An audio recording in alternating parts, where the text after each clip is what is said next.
નમસ્કાર વિદ્યાર્થી મિત્રો, શ્રી એસએન વિદ્યાલય દ્વારા સંચાલિત ઈ લર્નિંગ પ્રોગ્રામમાં ફરી એકવાર આપ સર્વેનું હાર્દિક સ્વાગત છે. વિદ્યાર્થી મિત્રો, ચેપ્ટર નંબર 8 ગતિની અંદર લગભગ દરેક થિયરી આપણે ભણી ચૂક્યા છીએ. એટલે કે ગતિ એ શું છે એની વ્યાખ્યાથી ચાલુ કરીને સુરેખ પથ પર થતી ગતિની પૂરેપૂરી ચર્ચા આપણે કરી લીધી છે. અને ત્યારબાદ નિયમિત વર્તુળ ગતિ વિશે પણ થોડું ઘણું આપણે શીખેલા છીએ, બરાબર ને? ગયા લેક્ચરમાં આપણે સ્વાધ્યાયના દાખલાનું સોલ્યુશન કરતા હતા. એટલે કે જે કાંઈ પણ થિયરી આપણે ભણી ચૂક્યા છીએ, જે કાંઈ પણ એક્ઝામ્પલ આપણે સોલ્વ કરેલા છે, જેટલા દાખલા આપણને આવડે છે, એના આધારિત આપણને એક સ્વાધ્યાય આપેલું છે અને સ્વાધ્યાયની અંદર પણ ઓલમોસ્ટ દાખલાઓ જ પૂછાયેલા છે. હા, એક વસ્તુ મેં કીધી એમ કે પાઠની અંદરનો એક જ ટોપિક બાકી છે, ગતિનું આલેખીય નિરૂપણ. જે 30% કોર્સ કાપી આપ્યો છે ગવર્મેન્ટે, એમાં એ ટોપિક કપાઈ ગયેલો છે એના માટે થઈને. ને એના આધારિત જે દાખલાઓ છે એના પણ આપણે સોલ્યુશન કરવાનું નથી. એ સિવાયના દાખલાઓને આપણે ગણવાના છે. મેં તમને ગયા લેક્ચરમાં કીધેલું હતું કે આગળના જે દાખલાઓ છે સ્વાધ્યાયના, એ બધા જ અત્યાર સુધી શીખેલા છે અને રિલેટેડ જ છે. તમે જાતે ટ્રાય કરી હોય તો પણ તમને ઘણા બધા દાખલાઓનો જવાબ મળી ગયો હશે, બરાબર ને? તો ચલો ત્યારે જે દાખલાઓનું સોલ્યુશન આપણે નથી કર્યું એ દાખલાઓને આપણે શીખતા રહીએ. સ્વાધ્યાયની અંદરનો ફર્સ્ટ દાખલો છે આપણે ગણી નાખ્યો છે. એથ્લેટ વાળો હતો. શું કીધું છે કે એક એથ્લેટ 200 મીટર વ્યાસ ધરાવતા વર્તુળાકાર પથ પર એક ચક્કર 40 સેકન્ડમાં પૂરું કરે છે, તો 2 મિનિટ 20 સેકન્ડ બાદ તેણે કેટલું અંતર કાપ્યું હશે અને કેટલું સ્થાનાંતર કર્યું હશે? આવો જ દાખલો આપણે અગાઉ પણ ભણી ચૂકેલા હતા કે જ્યારે આપણે ઓલા ક્વેશ્ચનનું સોલ્યુશન કરતા હતા એની અંદર પણ એક દાખલો હતો. પણ બંનેમાં ડિફરન્સ શું છે? તો કે એ દાખલાની અંદર ચોરસ આકાર ખેતર હતું, એટલે કે જે ગતિપથ હતો એ ચોરસ આકારનો હતો. જ્યારે અહીંયા સ્વાધ્યાયના પહેલા દાખલાની અંદર ગતિપથ કયો છે? તો કે વર્તુળાકારનો. અને ગતિપથ બદલાવાથી શું ફેર પડે છે એ બંને દાખલા આધારિત તમે હવે જાણી ગયા છો કે જ્યારે પણ તમારે સ્થાનાંતર શોધવાનું થાય ત્યારે શોર્ટકટ રસ્તો આપણે ગોતવાનો હોય, અને શોર્ટકટ રસ્તા માટે થઈને લગભગ જ કોઈ પણ આકૃતિ તમને આપેલી હોય, લગભગ એનું સ્થાનાંતર અડધે અટકાણું હોય એવું તમને આપેલું હોય. કે જો ચોરસ કે લંબચોરસ આકૃતિ હોય તો સ્થાનાંતર અડધે ક્યાં અટકશે? એના વિકર્ણએ, બરાબર? અને જો ગોળાકાર પથ આપેલો હોય તો અડધું ક્યાં થશે? એના વ્યાસ આગળ. અધવચ્ચે ક્યાંય કોમ્પ્લિકેટેડ ગણતરી 9મા ધોરણના લેવલે આપણે આવવાની નથી. એટલે યાદ શું રાખવાનું છે? જો ચોરસ કે લંબચોરસ હોય તો પાયથાગોરસના પ્રમેયની રીતથી કર્ણ શોધતા આપણને આવડતો હોવો જોઈએ. અને વર્તુળાકાર પથ હોય તો વર્તુળાકાર પથનો તો વ્યાસ, જેનું સીધું જે વ્યાસનું માપ આપણને આપેલું હોય તો ઠીક છે, ન આપેલું હોય તો ત્રિજ્યાનું માપ આપણને આપેલું હશે, ત્રિજ્યાનો ડબલ કરો એટલે વ્યાસ તમને મળી જાય. એ જ રીતે અંતર શોધવાનું કીધું હોય ત્યારે જે તે આકૃતિ આપણને આપેલી હોય એની પરિમિતિનું સૂત્ર આપણને આવડતું હોવું જોઈએ. ધારો કે ચોરસ આકાર ખેતર હોય તો ચોરસની પરિમિતિનું સૂત્ર આપણને ખબર હોવી જોઈએ. શું છે? તો કે 4 ગુણ્યા લંબાઈ. એ જ રીતે લંબચોરસ આકારનો કોઈ પથ હોય તો એની પરિમિતિનું સૂત્ર પણ આપણને આવડતું હોવું જોઈએ કે 2 કૌંસમાં લંબાઈ વત્તા પહોળાઈ. એ જ રીતે અહીંયા આપણને વર્તુળાકાર પથ આપેલો હતો તો વર્તુળાકાર પથ, વર્તુળ માટે શબ્દ આપણે પરિમિતિ નથી વાપરતા, પણ પરિમિતિને બદલે એને રિલેટેડ શબ્દ આપણે વાપરીએ છીએ પરિઘ. જો વર્તુળાકાર પથ હોય તો એનું અંતર શોધવા માટે વર્તુળનો પરિઘ, અને એનું સૂત્ર આપણે હંમેશને માટે યાદ રાખશું 2πr. ક્લિયર? એના પછીનો ચોથો દાખલો પણ લગભગ આપણે ગણી નાખેલો હતો, કેમ કે એકદમ નાનકડો દાખલો હતો. અચળ પ્રવેગી ગતિના સમીકરણ આધારિત, અને એવા તો ઘણા બધા દાખલા આપણે શીખ્યા છીએ. એટલે 2 દાખલાની ચર્ચા આપણે કરી નાખી છે. હવે બીજો અને ત્રીજો દાખલો મેં તમને એવું કીધું હતું કે એ લેક્ચરમાં કંઈ આપણું બહુ ટાઈમ લાંબો થઈ જતો તો પછી તમને કંટાળી જાવ, દાખલાઓમાં ટપો ન પડે, એટલા માટે થઈને એ મોટા દાખલાઓને આપણે એ લેક્ચરમાં છોડી દીધા હતા. એટલે એ દાખલાઓની ચર્ચા આપણે આ લેક્ચરની અંદર કરશું. એટલે સૌથી પહેલા આપણે શીખશું ક્વેશ્ચન નંબર 2, બીજો દાખલો જે આપેલો છે. તો ચલો જોતા જઈએ. ક્વેશ્ચન નંબર 2 આપણને શું કહેવા માંગે છે? કઈ કઈ થિયરી આપણને એના માટે જરૂર પડશે અને કયા કયા સૂત્ર આપણે વાપરવા પડશે. શું કીધું છે તમને? તો કે 300 મીટરના સીધા રસ્તા પર જોસેફ જોગિંગ કરતો. હવે જ્યારે પણ આવા ફિઝિક્સના દાખલાઓ પૂછાય એટલે પહેલું જો તમને ક્યાંય આખી રકમમાં અચળ પ્રવેગી ગતિ આવો શબ્દ આપેલો હોય કે અચળ પ્રવેગથી ગતિ કરે છે એવું કીધું હોય કે અચળ પ્રતિપ્રવેગ આવો શબ્દ વાપરેલો હોય કે મુક્ત પતન કરતો પદાર્થ કીધેલો હોય કે ઉર્ધ્વ દિશામાં ગતિ કરતો પદાર્થ કીધેલો હોય, આવું કીધેલું હોય તો આકૃતિની જરૂર કોઈ છે નહીં. પણ જો ક્યાંય રકમમાં અચળ પ્રવેગી શબ્દ ન વાપરેલો હોય તો શક્ય હોય ત્યાં સુધી આપણે રફ આકૃતિ દોરશું. આ કદાચ તમે ફેરમાં નહીં દોરો તો ચાલશે, પેપરમાં આકૃતિ નહીં દર્શાવો તો ચાલશે, પણ રફ કામની અંદર આકૃતિ દોરીને પછી જ દાખલાની ગણતરી શરૂઆત કરવી. કેમ કે ઘણી વાર એવું બનતું હોય છે કે આકૃતિ પરથી જ આપણને ખબર પડે કે શું કરવાનું છે, વગર આકૃતિ કદાચ ખબર ન પણ પડે કે શું કરવાનું છે શું નહીં. હવે અહીંયા પણ આપણે એ જ વસ્તુ કરશું. શું કીધું છે? તો કે 300 મીટરના સીધા રસ્તા પર જોસેફ જોગિંગ કરતો સીધો રસ્તો આપેલો છે અને કેટલા મીટરનો? 300 મીટરનો. સૌથી પહેલા આપણે એને આકૃતિ ડ્રો કરીએ. સીધો રસ્તો એટલે નવું કંઈ આપણે કરવાનું નથી. આ સીધો રસ્તો આપણને આપેલો છે. રસ્તાની લંબાઈ કેટલી આપેલી છે? તો કે 300 મીટર. અહીંયા આપણે એને દર્શાવશું 300 મીટર. બરાબર. હવે આગળ વાંચો. શું કીધું છે? તો કે જોસેફ જોગિંગ કરતો 2 મિનિટ 30 સેકન્ડમાં એક છેડા A થી બીજા છેડા B સુધી પહોંચે છે. એટલે કે રસ્તાનો પહેલો છેડો છે એને શું કીધું છે? A છેડો. અને બીજા છેડાને શું નામ આપ્યું છે? B છેડો. એટલે કે જોસેફ સવારમાં જોગિંગ કરવા નીકળ્યો છે. 300 મીટરનો રસ્તો છે અને આ રસ્તા પર એટલે કે પહેલા છેડાથી ચાલવાનું શરૂ કરે છે, બીજા છેડા સુધી પહોંચે છે. અને આ માટે એને કેટલો સમય લાગે છે? તો કે 2 મિનિટ 30 સેકન્ડનો સમય એને લાગે છે. હવે અહીંયા જો 2 મિનિટ અને 30 સેકન્ડ એટલે કે જે રકમ આપણને આપેલી છે મિનિટ સેકન્ડમાં આપેલી છે. અને આપણે જાણીએ છીએ કે સમય ગમે ત્યારે દર્શાવવાનો થાય ત્યારે આપણે એને ફરજિયાત સેકન્ડની અંદર દર્શાવીએ છીએ. એટલે કે અહીંયા આપણને t આપેલું છે એને આપણે લખવાનું થાય t બરાબર કેટલા આપેલા છે? તો કે 2 મિનિટ 30 સેકન્ડ. હવે મિનિટ સેકન્ડમાં ચાલશે નહીં આપણે જાણીએ છીએ. એટલે આપણે શું કરશું? તો કે મિનિટ સેકન્ડ છે ને સેકન્ડમાં ફેરવી દઈશું. અને એને મિનિટ સેકન્ડને સેકન્ડમાં ફેરવતા આગળના 2 દાખલામાં મેં શીખવ્યું છે એટલે હવે તમને આવડે છે. શું કરશું આપણે?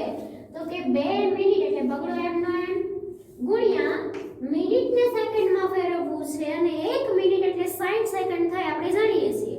અહીંયા 2 ગુણ્યા 60 પ્લસ આ 30 તો આપણને સેકન્ડમાં જ આપેલા છે એટલે પ્લસ એને એડ જ કરવાના રહેશે.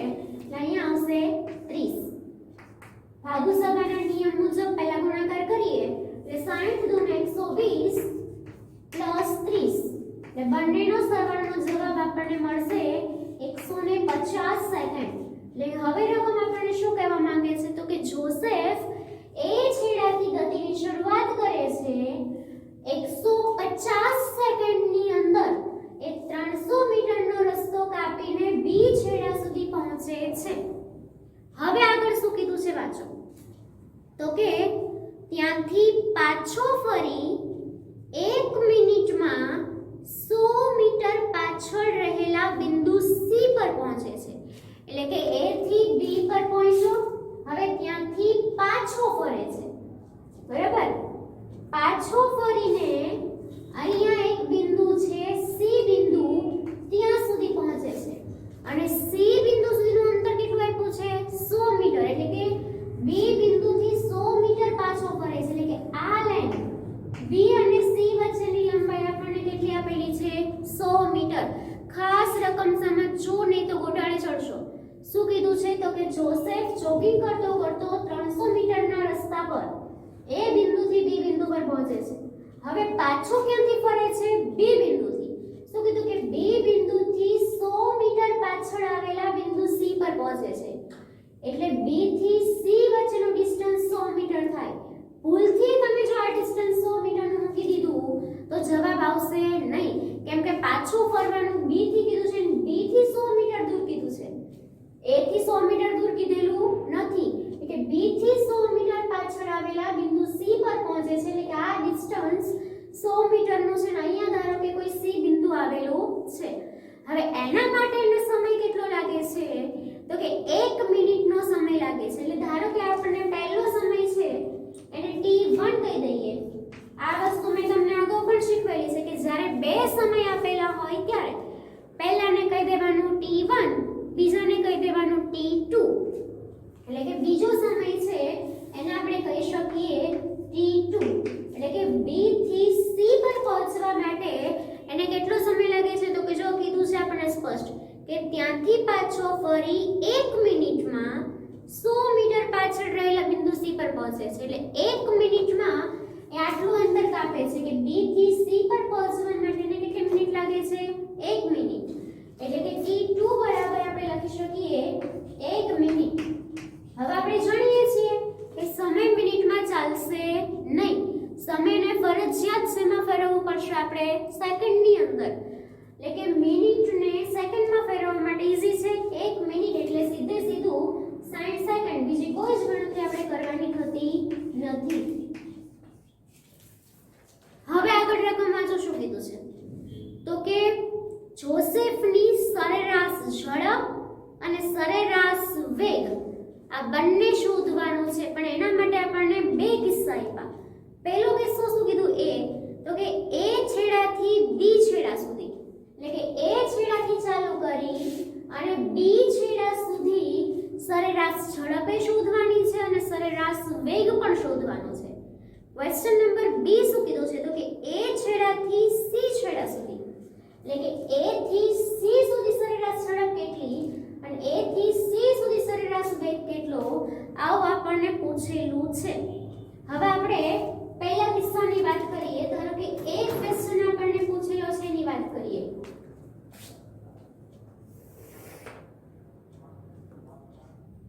રકમની અંદર આપણને આપેલું છે મુજબ એ આપેલું છે એ છેડાથી બી છેડા સુધી.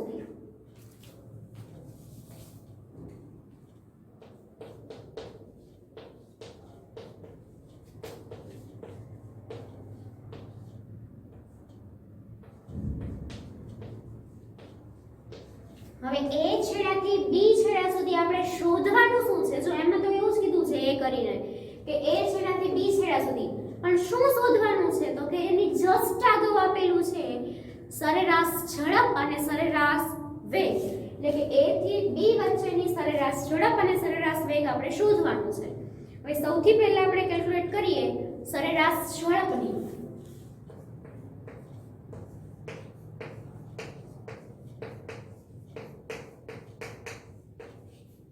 સરેરાશ ઝડપનું સૂત્ર આપણે જાણીએ છીએ. શું સૂત્ર છે તો કે કુલ અંતર છેદમાં કુલ સ્થાનાંતર, કુલ અંતરના છેદમાં કુલ સમય. સામાન્ય ઝડપનું સૂત્ર અંતરના છેદમાં સમય. જો સરેરાશ ઝડપ હોય તો કુલ અંતર ને કુલ સમય. હવે તમે જુઓ કે એ છેડાથી બી છેડા સુધીનું કુલ અંતર અને કુલ સમય આની જરૂર આપણને પડશે. હવે એ થી બી વચ્ચેનું ટોટલ અંતર કેટલું છે તો કે 300 મીટર.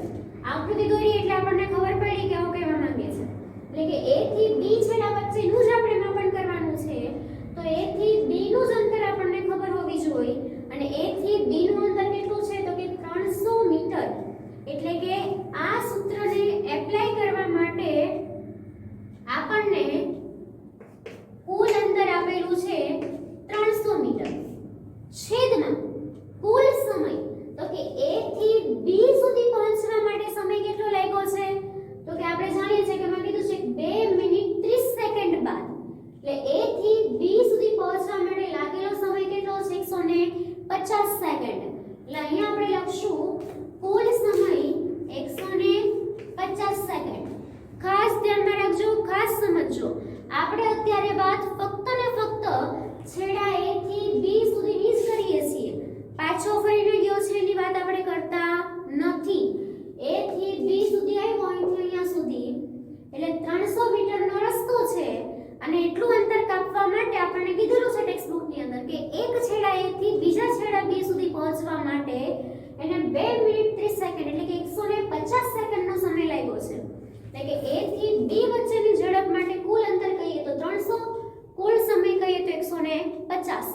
કેલ્ક્યુલેટ કરી આપણે એના છેદ ઉડાડીએ એટલે 0 0 કેન્સલ અને 15 દૂને 30 એટલે આન્સર મળશે 2. હવે જો મેં તમને એક વસ્તુ એ પણ કીધેલી હતી કે અંતર હંમેશા મીટરમાં હોવું જોઈએ. આપણે જાણીએ છીએ કે અહીંયા અંતર આપણને મીટરમાં આપેલું છે. સમય હંમેશા સેકન્ડમાં હોવો જોઈએ. અહીંયા આપણને સેકન્ડમાં નતો આપ્યો તો આપણે સેકન્ડમાં ફેરવી દીધો. અને જો અંતર મીટરમાં હોય, સમય સેકન્ડમાં હોય તો મળેલી ઝડપ શેમાં મળશે આપણને? મીટર પ્રતિ સેકન્ડની અંદર, કારણ કે મીટરના છેદમાં સમય એટલે મીટર પ્રતિ સેકન્ડ. એટલે કે એ કિસ્સા માટેનો પહેલો આન્સર આપણને મળી ગયો, સરેરાશ ઝડપ. હવે આ જ કિસ્સા માટે આપણને સરેરાશ વેગ પણ શોધવાનું કીધો છે. વાંચો, સરેરાશ ઝડપ અને વેગ એવું કીધું છે. એટલે કે સરેરાશ ઝડપ આપણે શોધી. હવે આપણે શું શોધશું? સરેરાશ વેગ.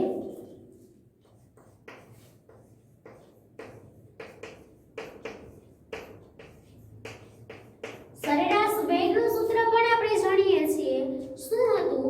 તો કે વેગ શબ્દ આવે અહીંયા સ્થાનાંતર શબ્દ આવે. અહીંયા હતું કુલ સ્થાનાંતર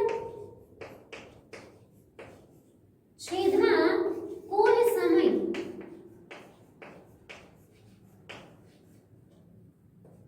હવે જો અહીંયા જોસેફ પહેલા કિસ્સામાં A થી B સુધીમાં એક જગ્યાએથી સીધું બીજી જગ્યાએ ચાલેલો છે. હવે આ કિસ્સા માટે વેગ શોધવો છે એટલે આપણને સ્થાનાંતરની જરૂર પડશે. અને સ્થાનાંતર શોધવા માટે શું કરવાનું?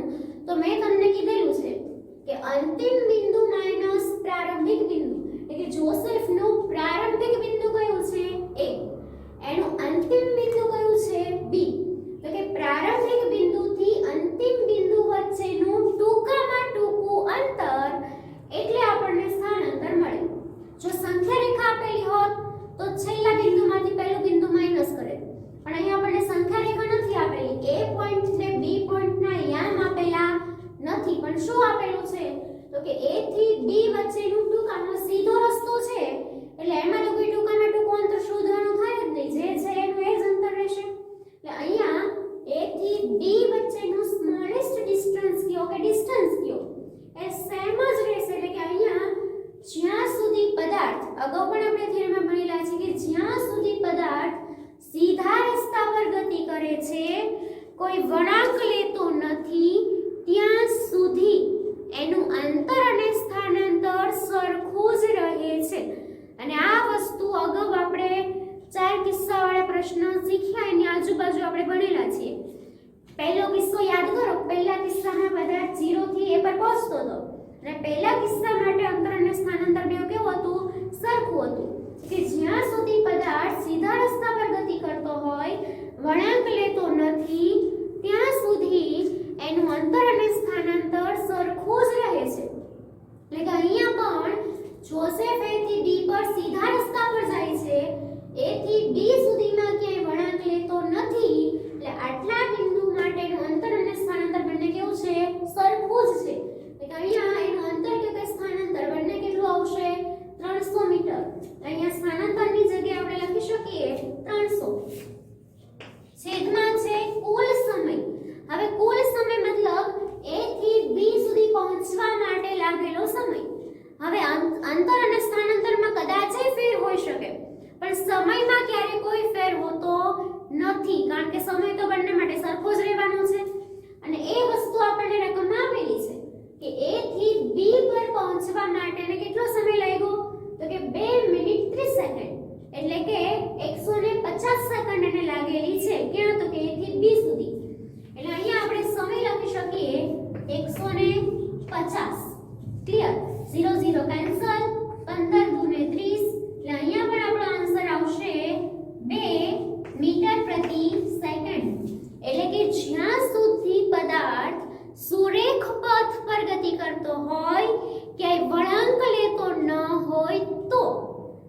ઝડપ અને વેગનું મૂલ્ય કેવું મળે છે? એક સરખું. એટલા માટે થઈને જ આપણે જે અચળ પ્રવેગી ગતિના દાખલાઓ ગણીએ છીએ એમાં ઝડપ અને વેગને કેવા ગણીએ છીએ? એક સરખા. શું કામ?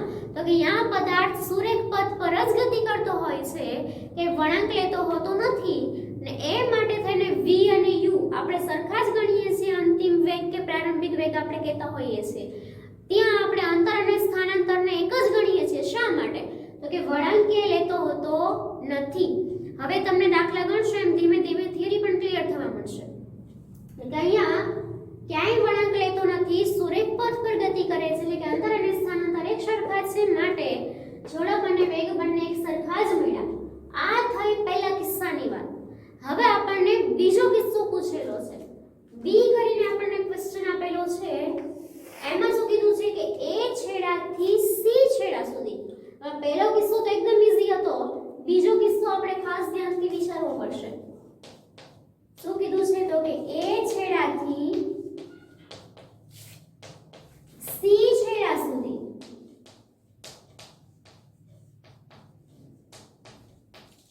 હવે એ થી સી સુધી પણ તમારે આ જ બંને વસ્તુ શોધવાની છે, સરેરાશ ઝડપ અને સરેરાશ વેગ. હવે ધારો કે સૌથી પહેલા આપણે વાત કરીએ સરેરાશ ઝડપની. હવે આ કિસ્સામાં તમારે સરેરાશ ઝડપ શોધવી છે તો તમારે જરૂર પડશે કુલ અંતરની અને કુલ સમયની. હવે સૌથી પહેલા તો a થી c સુધીની વાત કરીએ તો કુલ અંતર થાય કેટલું એ આપણને ખબર હોવી જોઈએ. એટલે આપણે ધારો કે કુલ અંતર શોધીએ કેટલું થાય છે.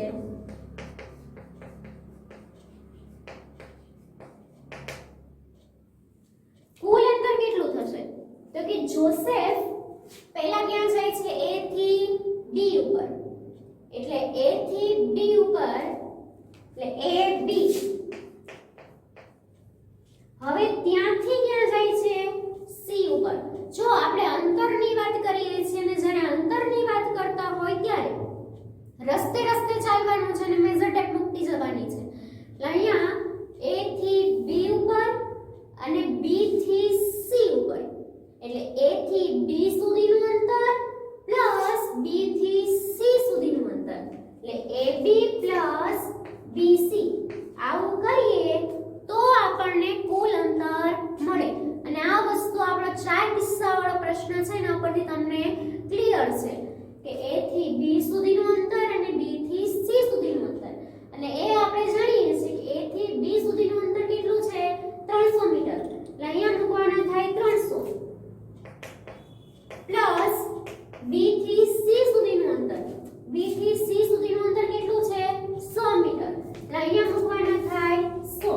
બંનેનો સરવાળો કરીએ એટલે ટોટલ અંતર થશે 400 મીટર. એ જ રીતે આપણને જરૂર પડશે કુલ સમયની. હવે કુલ સમય આપણે શોધીએ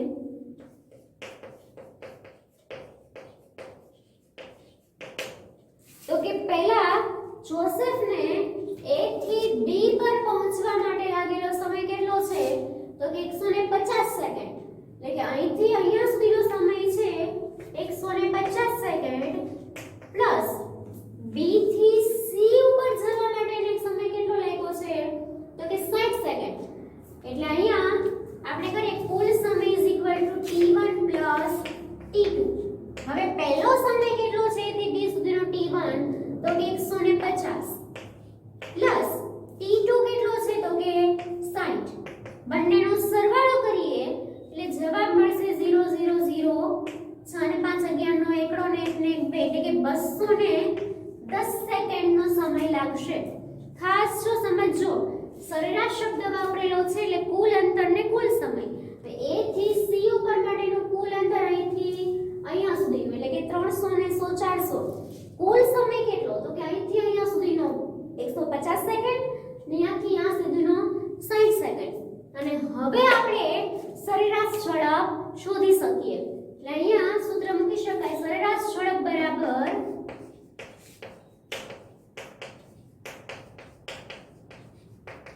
કુલ અંતર છેદમાં કુલ સમય. બંને કિંમતો આપણી પાસે છે. અંતર આપણી પાસે કેટલું છે? તો કે 400 મીટર છેદમાં સમય આપણી પાસે કેટલો છે તો કે 210 સેકન્ડ 0 કેન્સલ. હવે આનું તમારે સાદરૂપ આપવાનું છે એટલે કે આનો ભાગાકાર કરશો તો જવાબ આવશે 1.90. જો ભાગાકાર અહીંયા હું તમને કરાવી શકે, ભાગાકાર કરવા એમાં નવું કોઈ કામ છે નહીં, પણ અંતે અમુક ટાઈમ વેસ્ટ કરવો બરોબર નથી. નામ પણ જાતે ટ્રાય કરો એટલે તમને પોઈન્ટ વાળા ભાગાકારની પ્રેક્ટિસ થશે. હું કરીને આપીશ તો તમે જોઈ લખ નાખશો. આન્સર આવે છે ચેક કરી લેવું 100% બરોબર. એટલે અહીંયા 40 ભાગ્યા 21 કરશો એટલે પહેલા તો 21 એકા 21 ભાગ ચાલશે અને ત્યાંથી પછી ભાગ નહીં ચાલે એટલે પોઈન્ટ મૂકશું. પોઈન્ટ મૂકી એટલે દરેક વખતે 0 આપણને મળશે. એટલે આ રીતે તમે સોલ્યુશન કરશો તો અહીંયા કમ્પ્લીટ ભાગાકાર પૂરો થઈ જાય છે. 9 ભાગ ચાલશે અને પછી આમ તો સોરી આગળ કદાચ ભાગાકાર ચાલશે પણ આપણે તો પોઈન્ટ પછીના બે આંકડા જ જોઈએ છીએ. એટલે પોઈન્ટ પછીના બે આંકડે આપણે થઈ જવાનું છે સ્ટોપ, આગળ ક્યાંય જવાનું નથી. એટલે આ રીતે આન્સર આપણને મળશે 1.90. હવે અંતર શેમાં આવતું તો કે મીટરમાં, સમય કેમાં આવતો સેકન્ડમાં. એ સરેરાશ ઝડપ શેમાં મળી આપણને મીટર પ્રતિ સેકન્ડમાં. હવે બીજા કિસ્સાનો પહેલો આન્સર આપણને મળ્યો. બીજું શું માંગેલું છે તો કે સરેરાશ વેગ. હવે સરેરાશ વેગ શોધવા માટે થઈને આપણને જરૂર કોની પડશે તો કે સ્થાનાંતરની અને સમયની. હવે A થી C કિસ્સા માટે આપણે જો સ્થાનાંતરની વાત કરીએ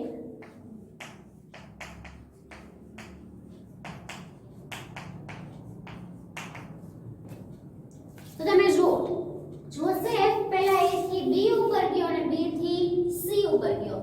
હવે જ્યારે આપણે સ્થાનાંતરની વાત કરીએ છીએ ત્યારે આપણને એક વસ્તુ ખબર હોવી જોઈએ કે પદાર્થના પ્રારંભિક બિંદુથી લઈને એના અંતિમ બિંદુ સુધીનું ટૂંકામાં ટૂંકું અંતર એનું સ્થાનાંતર થાય.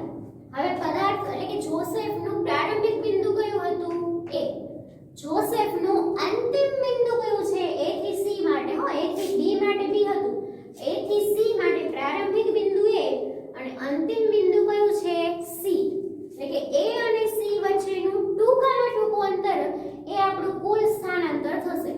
હવે A થી C વચ્ચેનું અંતર તો આપણને ખબર નથી તો આપણે શું કરી શકીએ તો કે આપણે સંખ્યા રેખા જાણીએ છીએ, ગણિત ભણીએ છીએ એટલે એક વસ્તુ આપણને સીધી જ આકૃતિ પરથી ખબર પડી જાય.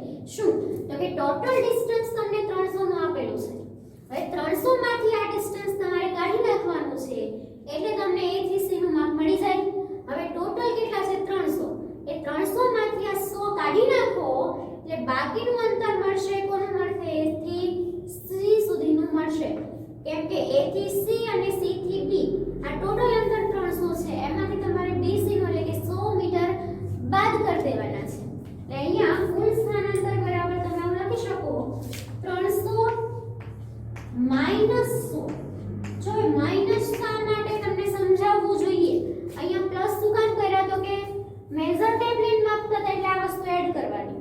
સ્થાનાંતરમાં માઈનસ કર્યા શા માટે તો કે 300 મીટરમાંથી 100 મીટર તો એ પાછો ફરી ગયો છે. હવે પાછો ફર્યો છે કે નહીં સ્થાનાંતરમાં આપણે જોવાનું નથી કે સ્થાનાંતર માટે આ જ ડિસ્ટન્સ જોઈ એટલે 300 માઈનસ 100 એટલે કેટલા થશે 200 મીટર.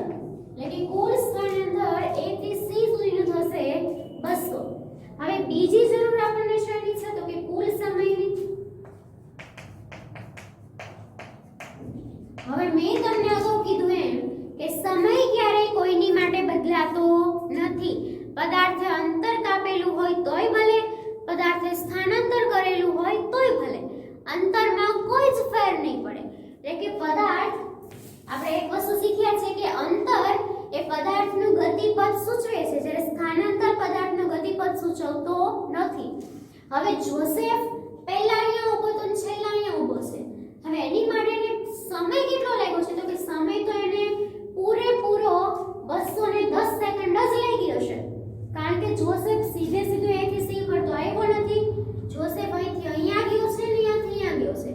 એટલે સ્થાનાંતર ભલે આપણે ટૂંકામાં ટૂંકું લીધું A થી C સુધીનું લીધું પણ સમય તો એને કેટલો લાગશે પૂરેપૂરો જ સમય લાગશે. એટલે કે T1 T2 210 સેકન્ડનો સમય જ લાગશે.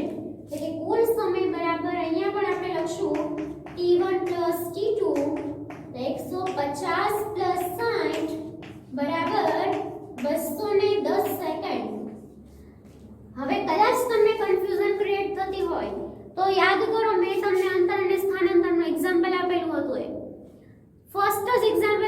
આપેલું હતું કે ધારો કે તમારા પપ્પા ઘરેથી બહાર ગયા છે અને પછી તમારા મમ્મીએ તમને વસ્તુ લેવા મોકલ્યા, એટલે કે વસ્તુ લઈને પાછા ફરો ત્યાં સુધીમાં ધારો કે કલાકનો સમય લાગેલો છે, એટલે કે ઘરેથી નીકળ્યા છો ત્યાંથી પાછા ફરો છો, સમય કેટલો લાગ્યો છે? કલાકનો.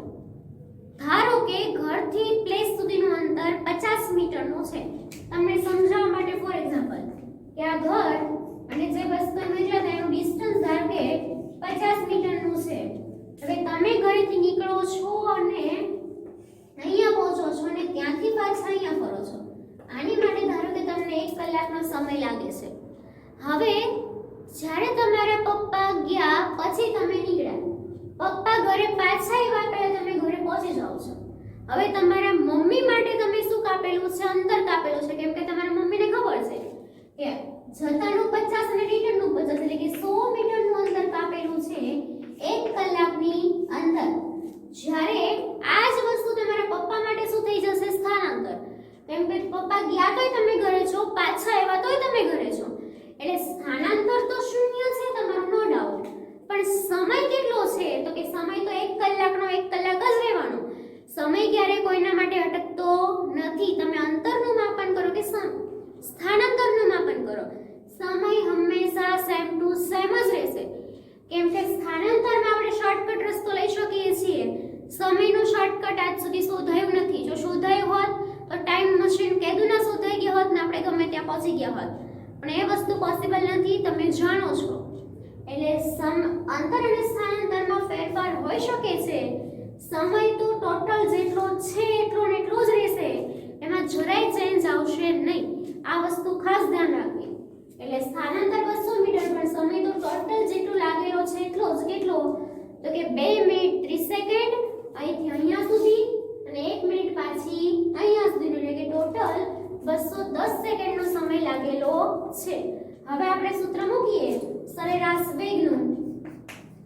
સરેરાશ વેગ બરાબર કુલ સ્થાનાંતર છેદમાં કુલ સમય. કિંમત મૂકો. સ્થાનાંતરની કિંમત કેટલી આપેલી છે? તો અહીં આપણે શોધ્યું છે 200 મીટર, તો ઉપર આવશે 200 છેદમાં સમય કેટલો છે? તો કે 210. 0 0 કેન્સલ. 20 ભાગ્યા 21 કરશો એટલે તમને આન્સર મળશે 0.95. ભાગાકાર કરીને ચેક કરવાની છૂટ, અને હા ચેક નહીં કરવાનો જ છે ભાગાકાર. એ ભાગાકાર કરતી વખતે તમને ખ્યાલ આવે. હવે ઉપર અંશ નાનો છે ને છેદ મોટો છે એટલે તમે જાણો ભાગ ન ચાલે, એટલે 0 પોઈન્ટ મૂકો એટલે કે આંકડો તમને મળતો જાય. એટલે આ રીતે, અથવા તો પછી અહીંયા 40 ભાગ્યા 21 હતા ને જે આન્સર મળે નથી, અડધો આન્સર ઓલો મળે, પણ એટલો બધો ટકો આપણે નથી પાડો, ભાગાકાર કરી દેવાનો. 0.95 આન્સર તમને મળશે. મીટર અને સેકન્ડમાં જ છે એટલે જવાબ મળશે મીટર પ્રતિ સેકન્ડ. એટલે કે આ રીતે આપણને જેટલું માંગ્યું છે એટલું આપણે બધું શોધીને આપી દીધું. આપણને 2 કિસ્સા આપેલા હતા, બંને માટે અંતર અને ઝડપ અને વેગ શોધવાના કીધા હતા, જે આપણે શોધી કાઢેલા છે. ક્લિયર? મેં કીધું એટલી બાબતો તમારે ધ્યાન રાખવાની છે. આ દાખલાને તમારે નોટબુકની અંદર ઉતારી દેવાનો છે. ચલો ત્યારે હવે આપણે નેક્સ્ટ દાખલાની ચર્ચા કરીએ. આકૃતિ દોરવી હોય તો દોરી જ નાખવાની એટલે તમને ખ્યાલ આવે, બરાબર ને?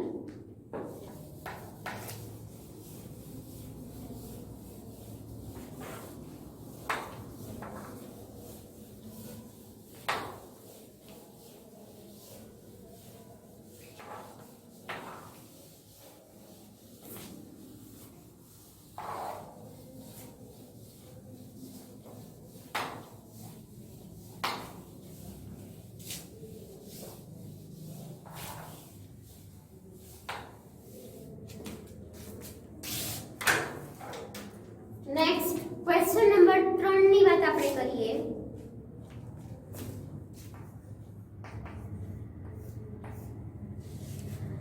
એક વસ્તુ થિયરી ચલાવતી વખતે વારંવાર મેં તમને કીધેલી છે, યાદ કરો.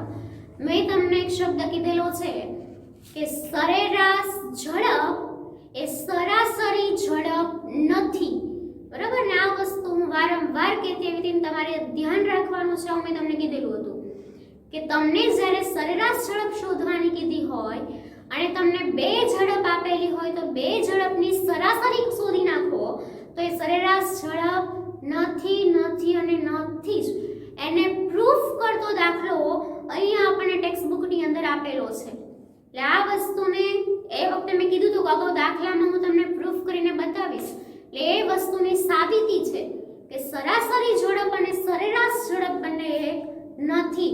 9મા ધોરણથી સરેરાશ અને સરાસરી વચ્ચે તફાવત આવી જશે અને એ અહીંયા ધ્યાન રાખવાનો છે કે સરાસરી એટલે શું? તો કે બે વસ્તુનો સરવાળો ભાગ્યા બે. એ સરાસરી આપણે 5મા ધોરણથી શીખતા આવ્યા છીએ. પણ સરેરાશ એટલે શું? તો કે કુલ અંતરના છેદમાં કુલ સમય, જે આપણે અત્યારે જ દાખલાઓ ગણ્યા છે. હવે વાંચીએ પ્રશ્ન શું કહેવા માંગે છે.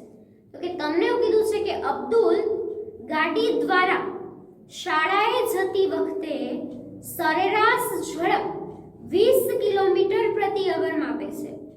એટલે કે અબ્દુલ ઘરેથી સ્કૂલે જાય છે તો ઘરથી સ્કૂલે જતા સુધી એની ઝડપ કેટલી છે? તો કે 20 કિલોમીટર પ્રતિ અવરની ઝડપ એની છે. હવે શું કીધું છે કે તે જ રસ્તા પર પાછા ફરતી વખતે ટ્રાફિક ઓછો હોવાને કારણે તે 30 કિલોમીટર પ્રતિ અવરની સરેરાશ ઝડપ માપે છે. તો અબ્દુલની સમગ્ર મુસાફરી દરમિયાન સરેરાશ ઝડપ કેટલી હશે? હવે તમને શું કીધું છે જુઓ. તો કે તમને અહીંયા બે કિસ્સા આપેલા છે. પહેલો કિસ્સો શું? તો કે આ ધારો કે અબ્દુલનું ઘર છે અને આ સ્કૂલ છે. હવે અબ્દુલ ઘરેથી સ્કૂલ જાય છે ત્યારે એની ઝડપ કેટલી છે? તો કે 20 કિલોમીટર પ્રતિ અવરની ઝડપ એની છે. હવે સ્કૂલથી જ્યારે પાછો ઘરે આવે છે ત્યારે એની ઝડપ છે 30 કિલોમીટર પ્રતિ અવરની. એટલે તમને માંગેલું શું છે? તો કે આ સમગ્ર મુસાફરી દરમિયાન એની સરેરાશ ઝડપ કેટલી હશે એવું તમારે શોધવાનું છે. હવે પહેલી જ તકે આપણે શું કરીએ? તો કે આવતાની ઝડપ આપેલી છે, જતાની ઝડપ આપેલી છે, સરેરાશ ઝડપ શોધવાની છે. એટલે આપણે ડાયા માણસો શું કરીએ? તો કે બંનેની સરાસરી શોધી કાઢીએ. એટલે કે 20 + 30 ના છેદમાં 2, 20 ને 30 50 ના છેદમાં 2 બરાબર 25 કિલોમીટર પ્રતિ અવર હતા. એટલે કિલોમીટર પ્રતિ અવર દાખલો અહીંયા આપણે કરી દઈએ પૂરો.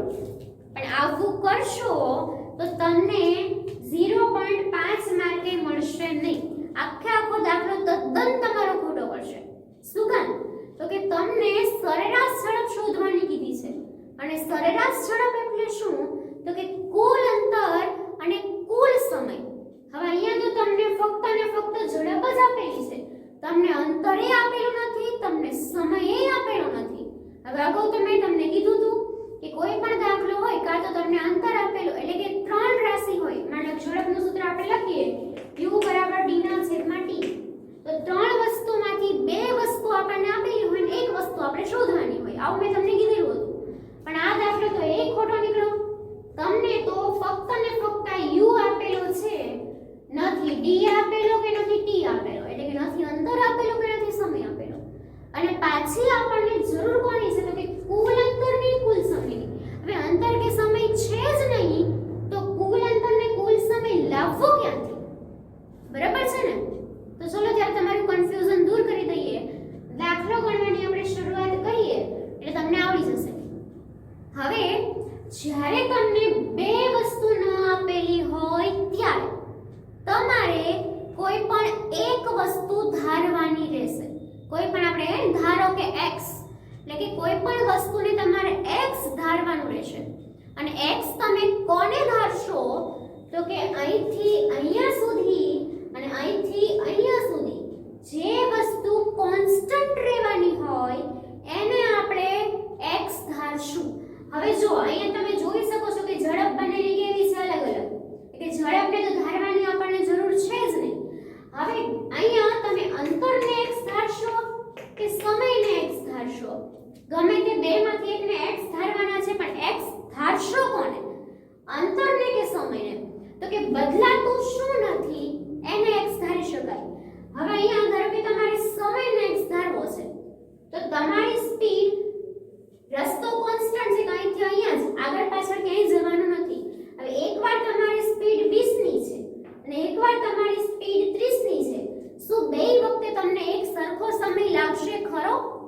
તો કે ના, આપણે જાણીએ છીએ કે સ્પીડ ઓછી હોય તો સમય વધારે લાગે, સ્પીડ વધારે હોય તો સમય ઓછો લાગે. અહીંયા સ્પીડ ઓછી છે તો સમય વધારે લાગશે, અહીંયા સ્પીડ વધારે છે તો સમય ઓછો લાગશે. કે બંને કિસ્સામાં સમય એક સરખો આવી શકવાનો નથી, પણ તમે જોઈ શકો છો કે બંને કિસ્સામાં અંતર એક સરખું આવશે. શું કામ? તો કે ઘરથી સ્કૂલ વચ્ચેનું ડિસ્ટન્સ ક્યારે બદલાઈ જવાનું નથી. પાછું આપણને કીધું છે કે તે જ રસ્તા પર પાછો ફરે છે, એટલે કે અહીંથી માની લો કે અહીંયા સુધી ગઈ અને આ જ રસ્તે હું પાછી ફરેલી છું. ધારો કે રસ્તો બદલાયો હોય તો અંતર બદલે, પણ આ બિંદુથી આ બિંદુ સુધી અને એ બિંદુથી પાછા આ બિંદુ સુધી એક ને એક રસ્તે અહીંથી અહીંયા પાછા ફરતી વખતે અંતર બદલાવાનું નથી, અને અંતર બદલાતું નથી માટે એને x ધારી શકાય. એટલે આ તો સેમ્પલ પૂરતો દાખલો છે, રકમ ચેન્જ કરી નહીં. આવા દાખલા તમને પૂછાઈ શકે છે કે જ્યારે પણ તમને આવું આપેલું હોય, ત્રિરાશિમાંથી તમને એક જ વસ્તુની કિંમત આપેલી હોય, બે વસ્તુ અનનોન હોય ત્યારે તમે બે માંથી એકને x ધારી શકો છો. પણ ક્યારે? તો કે આવા બે કિસ્સાવાળો દાખલો હોવો જોઈએ, અને બે કિસ્સાવાળા દાખલામાં એક વસ્તુ એવી હોવી જોઈએ કે જે કોન્સ્ટન્ટ રહેશે, અને અંતર એને રસ્તા માટે કેવું રહેશે? કોન્સ્ટન્ટ. માટે આપણે બંને કિસ્સામાં અંતર d x એક સરખું લખી શકીશું. અને હવે આપણે દાખલો ગણવાની શરૂઆત કરીએ. ધારો કે આપણે વાત કરીએ પ્રથમ કિસ્સાની.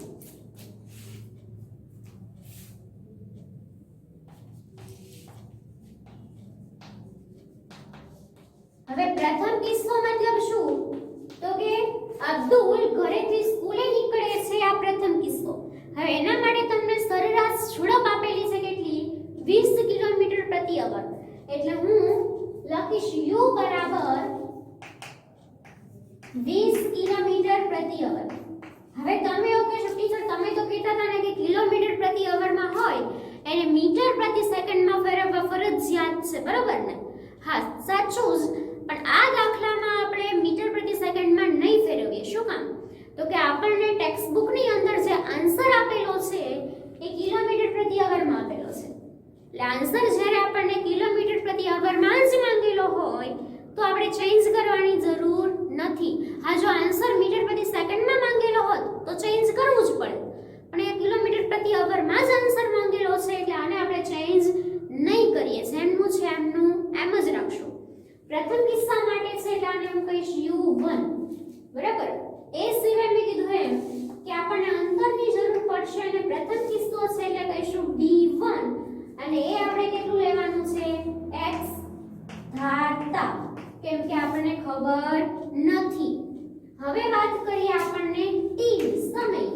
તો કે t આપણને ખબર નથી. t આપણે પ્રથમ કિસ્સા માટે શોધવાનું છે. આ બે વસ્તુ આપણને ખબર છે કે u20 અને અંતર x, પણ પ્રથમ કિસ્સા માટે t આપણને સમય કેટલો છે ખબર નથી. તો આ બે પરથી સમય આપણે શોધી શકીશું. એટલે કે સૂત્ર આ રીતે એપ્લાય કરી શકીએ. u1 બરાબર કે ઝડપ બરાબર અંતરના છેદમાં સમય. કિંમતો મૂકીએ. u ની કિંમત કેટલી છે? 20. અહીંયા x કિલોમીટર. x ને આપણે અંતરને શેમાં ધારશું? કિલોમીટરમાં. શું કામ? તો કે અહીંયા કિલોમીટર પ્રતિ અવર છે માટે અંતરને આપણે શેમાં ધારશું? કિલોમીટરની અંદર. હવે કિંમતો મૂકીએ તો કે u ની કિંમત આપણને આપેલી છે 20 બરાબર d ની કિંમત આપેલી છે x. t1 આપણે ફાઇન્ડ કરવાનો છે. હવે t1 ને ફાઇન્ડ કરવો છે તો એને લઈ જશું આપણે આ બાજુ અને 20 ક્યાં આવશે? નીચે. એટલે આપણને મળશે t1 બરાબર x ના છેદમાં 20. એટલે કે આપણને સમય મળ્યો, પણ સમય શેમાં મળ્યો? તો કે કલાકમાં. શું કામ? તો કે કિલોમીટર પ્રતિ અવર હતું, x આપણે કિલોમીટરમાં લીધેલો છે, તો સમય આપણે શેમાં મળે? કલાકની અંદર. એટલે કે t1 ઘરેથી સ્કૂલે જવા માટેનો સમય કેટલો મળ્યો છે? તો કે x ના છેદમાં 20 કલાક. x ની કિંમત મળી જાય તો કલાક આપણને મળી જાય, પણ એની આપણને જરૂર જ નહીં પડે. આગળ જોઈએ આપણે. એટલે કે પહેલા કિસ્સા માટે થઈને આપણી પાસે અંતર પણ છે, સમય પણ છે, બરાબર? આ આપણે જોતું હતું. હવે એ જ રીતે બીજા કિસ્સાની વાત કરીએ. બીજો કિસ્સો શું છે? તો કે સ્કૂલેથી ઘરે પાછું જવાનું. એટલે આ જ વસ્તુ બીજા કિસ્સામાં આપણે લગાવવી પડશે. એટલે કે બીજા કિસ્સા માટે અથવા તો બીજો કિસ્સો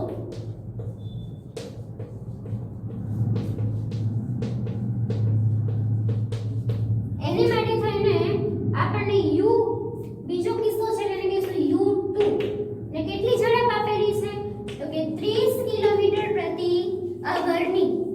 એના માટે થઈને અંતર કેટલું છે તો કે d2 બરાબર બે માટે અંતર તો કેવું છે આપણે x જ, કેમ કે અંતર ક્યારે ચેન્જ થતું નથી, ક્યારે એકને એક રસ્તા પર જઈને પાછું ફરવાનું હોય ત્યારે. એટલે કે અહીંયા આપણે લખશું x કિલોમીટર ધારતા t2 આપણને ખબર નથી. t2 આપણે આમાં શોધવું પડશે. એટલે ફરીથી સૂત્ર એપ્લાય કરી શકીએ u2 બરાબર d2 ના છેદમાં t2.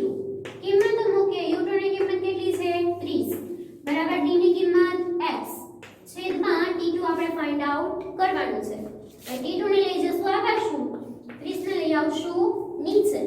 એટલે આપણને t2 બરાબર મળશે x ના છેદમાં 30 કલાક. એટલે કે બંને કિસ્સા માટે અંતર આપણી પાસે છે અને બંને કિસ્સા માટે સમય આપણી પાસે છે. હવે કુલ મુસાફરીની આપણે વાત કરવાની છે, એટલે કે જઈને પાછા આવવાની.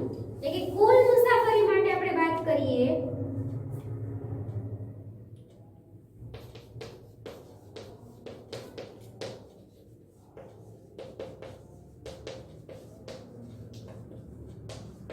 એટલે કુલ મુસાફરી માટે આપણે શું શોધવાની છે તો કે સરેરાશ ઝડપ. હવે સૂત્ર મૂકીએ આપણે તો કે સરેરાશ ઝડપ બરાબર કુલ અંતર છેદમાં કુલ સમય. હવે કુલ અંતર એટલે શું તો કે a થી b સુધીનો સમય, ઘરથી સ્કૂલનો સમય ને સ્કૂલથી ઘરનું અંતર, એ રીતે. એટલે કે કુલ અંતર એટલે આપણે અહીં લખી શકીએ d1 d2 એટલે કે પહેલા કિસ્સાનો અને બીજા કિસ્સાનું અંતર સમયમાં લખી શકીએ t1 t2 એટલે કે પહેલા કિસ્સાનો સમય અને બીજા કિસ્સાનો સમય. કિંમતો એપ્લાય કરીએ d1 ની કિંમત કેટલી છે x d2 ની કિંમત કેટલી છે x છેદમાં t1 ની કિંમત કેટલી મળી x ના છેદમાં 20. અહીંયા લખશું x ના છેદમાં 20 t2 ની કિંમત કેટલી મળી તો કે x ના છેદમાં 30. અહીંયા લખશું x ના છેદમાં 30. હવે આપણે આનું સાદુરૂપ આપીએ તો x x અહીંયા કેટલા થઈ જશે 2x છેદમાં. હવે અહીંયા બંને અપૂર્ણાંક સંખ્યાનો સરવાળો આપણે કરવાનો છે, અને જ્યારે અપૂર્ણાંક સંખ્યાનો સરવાળો કરવાનો હોય તો છેદ સરખા રહેવા જોઈએ. આપણે જાણીએ છીએ કે છેદ સરખા નથી તો શું કરશું આપણે લસા લઈશું. એટલે 30 ને આપણે અહીંયા ગુણશું, 20 ને આપણે અહીંયા ગુણશું. એટલે શું થઈ જશે છેદમાં તો કે 30x 20x અને છેદમાં બંનેનો ગુણાકાર એટલે 30 ગુણ્યા 20. હવે લસા ને આવું બધું તો તમે નાના ધોરણમાં શીખીને આવો છો, એ ડીપમાં સમજાવવાની કોઈ જરૂર નથી. હવે ફરીથી છેદનો છેદ ક્યાં જશે અંશમાં, કેમ કે આ મુખ્ય છેદ છે અને એમાંય છેદ છે એટલે ક્યાં મોકલશું આપણે અંશમાં. એટલે અહીંયા 2x ગુણ્યા 30 ગુણ્યા 20 છેદમાં આ બંનેનો સરવાળો, કેમ કે x x બંનેમાં છે એ 30 20 એટલે 50x. ચલ સંખ્યાના સરવાળા બાદબાકી તમે ભણી ચૂક્યા છો મેથ્સ ની અંદર. હવે આપણે છેદ ઉડાડીએ તો કે 0 0 કેન્સલ. હવે અહીંયા 5 6 ને 30 x x કેન્સલ. હવે કેટલા બચ્યા તો કે 2 ગુણ્યા અહીંયા બચ્યા 6 ગુણ્યા અહીંયા બચ્યા 2 એટલે 2 6 12 12 દુને 24 અને સરેરાશ ઝડપ છે માટે કિલોમીટર પ્રતિ અવર. એટલે આપણને કુલ મુસાફરીની સરેરાશ ઝડપ મળે છે 24 કિલોમીટર પ્રતિ અવર. આપણે પહેલા અહીંયા રફ ગણતરી કરેલી હતી એમાં આપણને આન્સર મળતો તો 25. એના પરથી સાબિત થાય છે કે સરેરાશ ઝડપ એ સરાસરી ઝડપ નથી. આ